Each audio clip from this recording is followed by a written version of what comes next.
Hi viewers, welcome to our channel. ప్రస్తుతం మనతో పాటు దాము బాలాజీ గారు సీనియర్ జర్నలిస్ట్ ఉన్నారు. వారితో ఒకసారి మాట్లాడదాం. సార్ నమస్కారం సార్. నమస్తే. సార్ పాస్టర్ ప్రవీణ్ పగడాల మృతి పైన అంటే ఇప్పటికీ ఆ మిస్టరీ అయితే అలానే ఉంది. అయితే చాలా ఆరోపణలు, అనుమానాలు అయితే వ్యక్తం అవుతున్నాయి. ఈ నేపథ్యంలో దళిత సంఘాలు, క్రిస్టియన్ సంఘాలు ఏం ఆరోపిస్తున్నాయంటే ఒక టోల్ గేట్ వద్ద ఆయన్ని కిడ్నాప్ చేసి చంపేసి మళ్ళీ ఇంకెక్కడికో తీసుకెళ్లిపోయారని చెప్పేసి వాళ్ళు ఇప్పుడు అనుమానాలు వ్యక్తం చేస్తున్నారు సార్. మరి యాంగిల్ ఉందంటారా? ఇప్పుడు ఎన్నో స్పెక్యులేషన్ స్టోరీస్ వస్తున్నాయి కదా, మరి దీంట్లో నిజం ఉందంటారా? మీరేం చెప్తారు సార్ ఆయన మృతికి సంబంధించి? అంటే మన నిజమా అబద్ధం అనేది మనం తేల్చి చెప్పే వ్యవహారం కాదు. పోలీసుల ఎంక్వైరీలో తేలాలి. కాకపోతే ఇప్పుడు పోలీసుల విచారణ కంప్లీట్గా అనుమానిస్తూ ఉన్నారు. ఎవరంటే దళిత లీడర్లు కానీ, క్రిస్టియన్ నాయకులు కానీ, వాళ్ళ బంధువులు కానీ, వాళ్ళ సిస్టర్ కూడా మాట్లాడింది. ఆమె కూడా అనేక అనుమానాలు వ్యక్తం చేసింది, వాళ్ళ చెల్లెలు శ్రీదేవి. సో క్లియర్గా ఏంటంటే ఇది కిడ్నాప్ చేసి అతన్ని ఒక టోల్ గేట్ దగ్గర అంటే పోలీసులు ఏంటంటే ఇప్పటి వరకు 13 టోల్ గేట్ల దగ్గర ఉన్న విజువల్స్ మొత్తం హైదరాబాద్లో 11 గంటలకు మార్నింగ్ బయలుదేరిన ప్రవీణ్ కొంతమూరు స్పాట్లో చనిపోయిన స్పాట్లో 11 గంటల 42 నిమిషాలకి చనిపోయాడు. అక్కడ వరకు 13 టోల్స్ ఉన్నాయి. ఈ 13 టోల్స్ దగ్గర ఉన్న సీసీటీవీని పోలీసులు చేశారు. మనకు కొన్ని చూపించారు కూడా. వాళ్ళకి ఫస్ట్ సీసీటీవీ వచ్చి చౌటుప్పల దగ్గర 1:29 దగ్గర దొరికింది ఫస్ట్ సీసీటీవీ ఫుటేజ్. లాస్ట్దేమో రాత్రి 11:42 నయారా పెట్రోల్ బంక్ దగ్గర ఉన్న సీసీటీవీ ఫుటేజ్. దానికి ముందు కొవ్వూరు దగ్గర ఇతను మెల్లగా వెళ్తున్న సీసీటీవీ ఫుటేజ్ ఉంది. సో అంతవరకు పోలీసులు అఫీషియల్గా అనౌన్స్ చేశారు. ఐజీ రాజశేఖర్ అండ్ తూర్పుగోదావరి జిల్లా ఎస్పీ నరసింహ కిషోర్ వీళ్ళిద్దరూ విజువల్స్ కూడా చూపించి ఎక్స్ప్లెయిన్ చేశారు. వాళ్ళు ఏంటంటే క్లియర్గా తేల్చి చెప్పలేదు. ఎందుకంటే కన్క్లూజివ్ ఎవిడెన్స్ లేదు. మాకు ఇంకా టాక్సికాలజీ రిపోర్ట్ రావాలి, ప్యాథాలజీ రిపోర్ట్ రావాలి, ఫోరెన్సిక్ సైన్స్ ల్యాబ్ నుంచి విజయవాడ నుంచి రిపోర్ట్ రావాలి, అట్లాగే పోస్ట్ మార్టం రిపోర్ట్ కూడా కంప్లీట్గా మాకు ఇవ్వలేదు. కాబట్టి ఇవన్నీ లేనప్పుడు మేము దీన్ని కన్క్లూజివ్గా ఇది హత్యానో లేకపోతే ఓన్లీ యాక్సిడెంట్ అని మేము తేల్చలేము, అనుమానాస్పద మృతిగానే ప్రస్తుతానికి మేము చూస్తున్నాం అనేది వాళ్ళు చెప్పారు. కొన్ని వాటిని క్లియర్ చేశారు. ఫర్ ఎగ్జాంపుల్ అతని బట్టల మీద బూటు ముద్రలు ఉన్నాయంటే అట్లాంటివి ఏమి లేవు, మేము ట్రాఫిక్ వాళ్ళతో కూడా ఆర్టీఓ వాళ్ళతో కూడా చేయించాము, ఎగ్జామిన్ చేయించాము, అవన్నీ చెప్పారు. అంత తప్ప దీన్ని కన్క్లూజివ్గా ఇది హత్యానో లేదా కన్క్లూజివ్గా యాక్సిడెంట్ అనో పోలీసులు డిక్లేర్ చేయలేదు. ఇప్పటి వరకు అనుమానాస్పదంగా ఉంది. ఇంకా ఒక 3-4 గంటలు విజయవాడ దగ్గర అతను మిస్ అయ్యాడు, ఏమైందో తెలియదని చెప్పారు. దీన్ని ఇప్పుడు పట్టుకొని 3-4 గంటలు విజయవాడ దగ్గర మిస్ అయ్యాడు అనగానే ఛానల్స్గా దొరికింది. సో దీన్ని మనం కానీ పట్టుకుంటే మనకి మైలేజ్ వస్తుంది కదా అని ఛానల్స్ అత్యుత్సాహం. అది కూడా ప్రధానంగా తెలుగుదేశం మీడియాకు సంబంధించిన ప్రధాన ఛానల్సే ఈ రంగంలోకి దిగినట్టుగా కనబడుతుంది. అట్లాగే మనం సోషల్ మీడియాలో చూసుకుంటే దీన్ని వైసీపీ వాళ్ళు, ఎందుకంటే ఇక్కడ అనేక యాంగిల్స్ మళ్ళీ బయటకు వస్తున్నాయి. మాదిగల మధ్య ఉన్న రిజర్వేషన్కి సంబంధించిన గొడవలు బయటకు వచ్చాయి. అట్లాగే వైసీపీ క్రిస్టియన్ల మీద ఆధిపత్యం ఉంటుంది కాబట్టి, కంట్రోల్ ఉంటుంది కాబట్టి వైసీపీ రంగంలోకి దిగి క్రిస్టియన్లు ముందు పెట్టి ఈ ప్రభుత్వాన్ని బదనాం చేయడానికి ఒక నెరేటివ్ క్రియేట్ చేస్తుంది. దీన్ని మనం కౌంటర్ చేయాలి అని కూడా తెలుగుదేశం మీడియాకి హింట్ వచ్చినట్టుగా తెలుస్తుంది. అందువల్ల ఏమైంది, తెలుగుదేశం మీడియా రంగంలోకి దిగి ఇప్పుడు వాళ్ళ ఒక నెరేటివ్ని క్రియేట్ చేశారు. ఆ నెరేటివ్ ఏమంటే ఇతను 2 సార్లు యాక్సిడెంట్ అయింది, అంటే నందిగామ నియోజకవర్గం కీసర టోల్ గేట్కి ముందే ఒక యాక్సిడెంట్ అయింది. అక్కడ ఇతని బల్బు హెడ్లైట్ ఊడి వైర్లు కిందికి పడిపోయింది, సో అది డ్యామేజ్ అయింది. దాని తర్వాత గొల్లపూడి పెట్రోల్ బంక్లో పెట్రోల్ పోయించుకున్నాడు. దాని తర్వాత మహానాడు ఇది దగ్గర కనబడ్డాడు 5:13 దాని తర్వాత 5:30కి రామవరపాడు రింగ్ దగ్గర మళ్ళీ ఇంకొకసారి పడ్డాడు. అప్పుడు సుబ్బారావు కానిస్టేబుల్ పోలీసు ఎస్ఐ వెళ్ళి ఇది చేశాడు. నాగార్జున టీ షాప్ దగ్గర అతను టీ ఇచ్చాడు. ఇవన్నీ జరిగాయి. ఫోటోలు కూడా సుబ్బారావు తీశాడు. ఎందుకంటే హెల్మెట్ ఇదంతా దీనికి అంత ఈ కారు హెడ్లైట్ వెహికల్ హెడ్లైట్ ఇవన్నీ పోయినాయి కాబట్టి నేను ఫోటోలు తీస్తాను అని చెప్పాడు. సో ఇప్పుడు ఏంటంటే వీళ్ళు ఈ క్రిస్టియన్ సోదరులు కావచ్చు, మిగతా వాళ్ళు కానీ మాట్లాడుతుండేది ఏమంటే ఇదంతా కూడా ఒక ప్లాన్ ప్రకారం జరుగుతుంది. పోలీసులకు సంబంధం లేకుండా మీడియా ఎందుకు చేసింది అనేది ఇప్పుడు వాళ్ళు బ్లేమ్ చేస్తున్నారు. వాళ్ళు ఏం చేస్తున్నారంటే ఈ ఈ చౌటుప్పలు దాటిన తర్వాత ఎక్కడో ఇతన్ని పట్టుకొని కిడ్నాప్ చేశారు. కిడ్నాప్ చేసి ఎక్కడో చంపేశారు. దీనికి ముందే ఒక యాక్సిడెంట్ ప్లాన్ ముందే వేసుకున్నారు.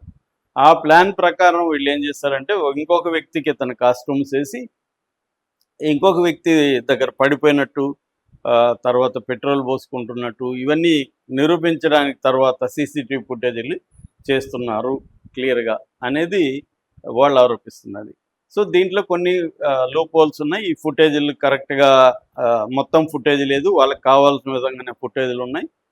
ఇప్పుడు యాక్సిడెంట్ ఫర్ ఎగ్జాంపుల్ కేసర్ దగ్గర యాక్సిడెంట్ అయినాక అతను మళ్ళీ లేసి వస్తాడు కదా, ఆ ఫుటేజ్ లేదు. పడిన వరకే ఫుటేజ్ ఉంది, అది లాంగ్ షాట్లో ఉంది. అతను పడ్డాడా, అతని ప్లేస్లో వేరే వాళ్ళు పడ్డారా కూడా తెలియదు. తన తర్వాత పెట్రోల్ పోసుకొని వెళ్ళిపోతున్నాం, పెట్రోల్ పోసుకొని వెళ్ళిపోతాం, డబ్బులు ఇవ్వట్లేదు. డబ్బులు ఇచ్చానని రాహుల్ అనే పెట్రోల్ పోసిన అబ్బాయి చెప్తున్నాడు, అక్కడ ఇది లేదు. దాని తర్వాత ఫోటోలు తీయడం కూడా అక్కడ ఎందుకు సీసీటీవీలు లేవు, ఫోటోలు వీళ్ళు ఎందుకు తీశారు ఆ టైంలో, ఎస్ఐ అనే ఆయన తీశాడు. సరే ఇన్ని రోజులు అతను ఎందుకు చెప్పలేదు, ఎప్పుడో చనిపోతే ఇన్ని రోజులు నాగార్జున యాదవ్ కానీ ఎస్ఐ కానీ ట్రాఫిక్ ఎస్ఐ కానీ ఎందుకు చెప్పలేదు, ఇవన్నీ వస్తున్నాయి అన్నమాట. ఫైనల్ ఇదేంటంటే పోలీసులు అసలు మీ వీడియోలకి మాకు సంబంధం లేదని పోలీసులు డిక్లేర్ చేశారు. బీబీసీలో కూడా కథనం వచ్చింది. సో ఇవన్నీ చూస్తున్నప్పుడు క్లియర్గా వాళ్ళు ఇంకొకటి ఏంటంటే కూర్చున్న తోట ఫోటోలో వెనక వాకింగ్ ట్రాక్ లాగా ఉంది, అక్కడే టీవీ ఛానల్ వచ్చి ఇక్కడే కూర్చున్నాడు, ఇదే కూర్చున్న ప్లేస్ అని వీడియోలు తీస్తుంటే వెనకాల ట్రాక్ కనబడట్లేదు. సో ఏమైంది? సో అంటే కూర్చున్న అతను అలసిపోయి కూర్చున్నప్పుడు ఎవరైనా హెల్మెట్ తీస్తారో అతను తీయలేదు. సో అతను కాదు అనేది చెప్తున్నారు. పైగా నాగార్జున యాదవ్ వీడియోలో నేను ఫస్ట్ గుర్తుపట్టలేదు, తర్వాత టీ తాగడానికి అతను మాస్క్ తీశాడు, అప్పుడు నేను గుర్తుపట్టాను, నేను కూడా చర్చికి వెళ్తానని అబ్బాయి చెప్తున్నాడు. మరి గుర్తుపట్టినప్పుడు ప్రవీణ్ చనిపోయినాడు అని వార్తలు వచ్చి పోలీసులంతా ఈ 4 hours మిస్సింగ్ అన్నప్పుడు ఈ అబ్బాయి ఎందుకు, అతను చర్చికి వెళ్తాడు, కనీసం చర్చిలో పాస్టర్లకో లేకపోతే ఎవరికన్నా నాయకులకో చెప్పాలి కదా, ఎందుకు చెప్పలేదు, ప్రవీణ్ ఇట్లా వచ్చాడు మా దగ్గరికి, ఇవన్నీ చెప్పలేదు కదా, ఇప్పుడు ఎందుకు ఇవన్నీ చెప్తున్నారు? ఇదంతా ఒక ప్లాన్డ్గా జరిగిందా?